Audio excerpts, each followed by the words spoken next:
Hi, this is Dave Matthew with my week 2 final submission for Gauntlet AI. People don't use tools unless the threshold to investing time to use them is low. If your guitar isn't out on a stand by your desk, you're never going to play it and get better. And the same goes for investing in a knowledge base or anything else. I've tried investing in using Obsidian and Emacs org mode a number of times, and the threshold to entry is very high. So in this task, we were looking at trying to make a spin-off of Snapchat. And the key insight I took from Snapchat is that they lowered the barrier to entry to chat with people by taking pictures. So rather than having to type a bunch of text, you just take a picture and you're done. So I wanted to bring that to creating a knowledge base. And not only that, but being able to share that your knowledge and that knowledge base with others and vice versa in like a social network. So you'll see in the app that you can join different teams and other members of the app can be a part of your team, and you can mix and match what teams you're filtering on that you're a member of. And within the app, you can search your semantic knowledge base associated with each one of those teams through an AI chat interface. So I thought it was pretty cool, and yeah, ready to show you guys. So first thing, we'll just make a new user.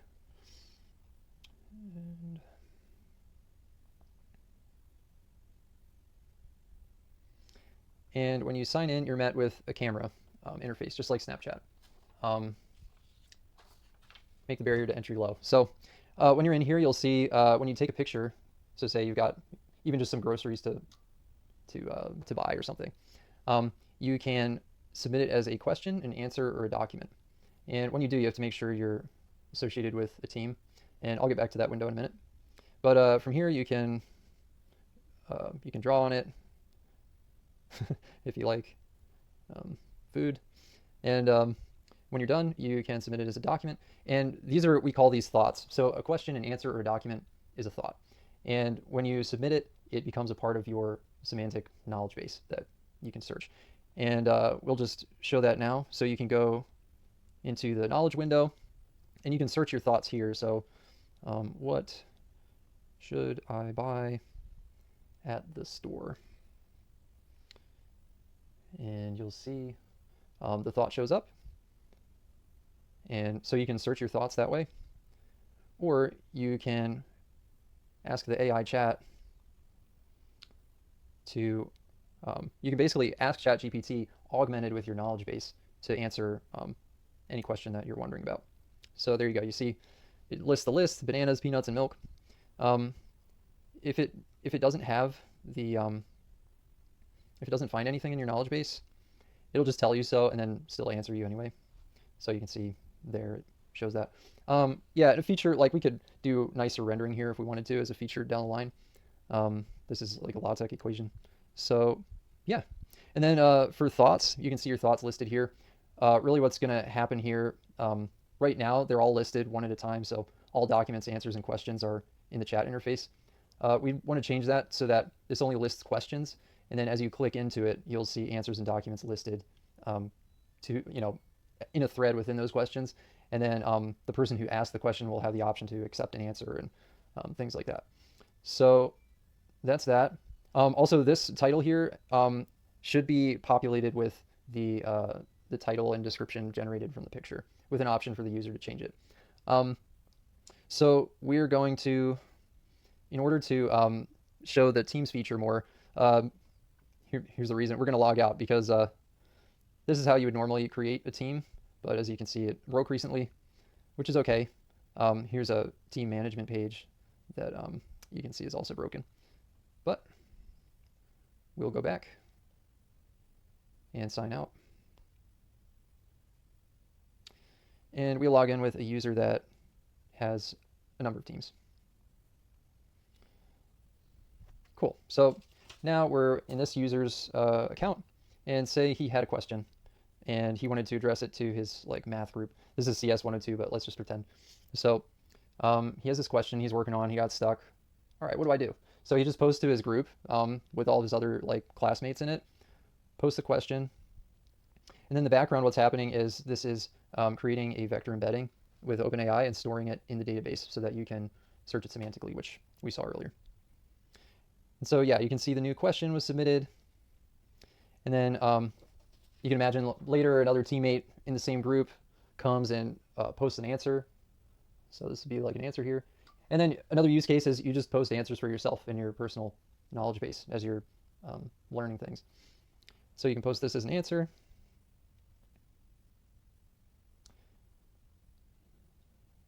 And we have the option to change this to use like a queue so that it'll just queue it and not not tie up the app. But yeah, so all right, somebody posted a question, somebody posted an answer, and again, yeah, this answer will ideally show up under here in a thread. But if we want to search the knowledge base, we can say, how do I solve? We'll just do the actual equation here. X squared plus 11x plus 30 equals 0. And you can see the AI chat answers, and note that it's still using these a and b variables here. So this explanation is coming directly from the answer image, which is also using that method in those variables. So that's pretty cool. And of course we could do the same if we're just searching the knowledge base. And actually I want to see, this probably won't work because, let me see if I use equation, if it will know that it's an equation. How do I solve the quadratic? Yeah, here we go. Quadratic equation. Let me see if it shows up or not. So there you go. It actually shows the solution to solving the quadratic equation. So yeah, yeah. The last thing I'll show is if you're in another space, like you can mix and match as many as you want, which is great. So like if you've got a couple of groups that have crossover, you can just search the entire knowledge base across those. But just to show that it does work, if we switch to the personal group and we search, you'll see that the results are only results that are from the personal group. I'd actually posted these pictures earlier in this account, but if we specifically search the equation, maybe it'll show that it's not searching that thought from that group that we were in.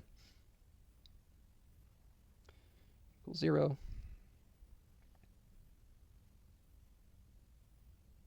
And you can see, yeah, the knowledge base doesn't contain specific information.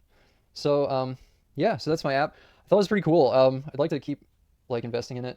I think yeah, we could do a lot of pretty cool things. So 2 features we'd like to add in the future: when you take a shot and you ask it as a question, we want to list a list of suggested answers. So we would submit the question, look up what answers might apply to this question, and give the user an opportunity to answer their question right there. Another feature we'd like to add is as people create answers over time, we would want to see who's an expert at what. And then in the Thoughts tab, here's a list of all the chats, but then there will be a certain number of open questions. And for those open questions, based on who's an expert in those topics, we want to push those open questions to those users to say, hey, can you answer this? So yeah, it's pretty cool. I'm pretty pumped about it, and let me know what you think. Thanks.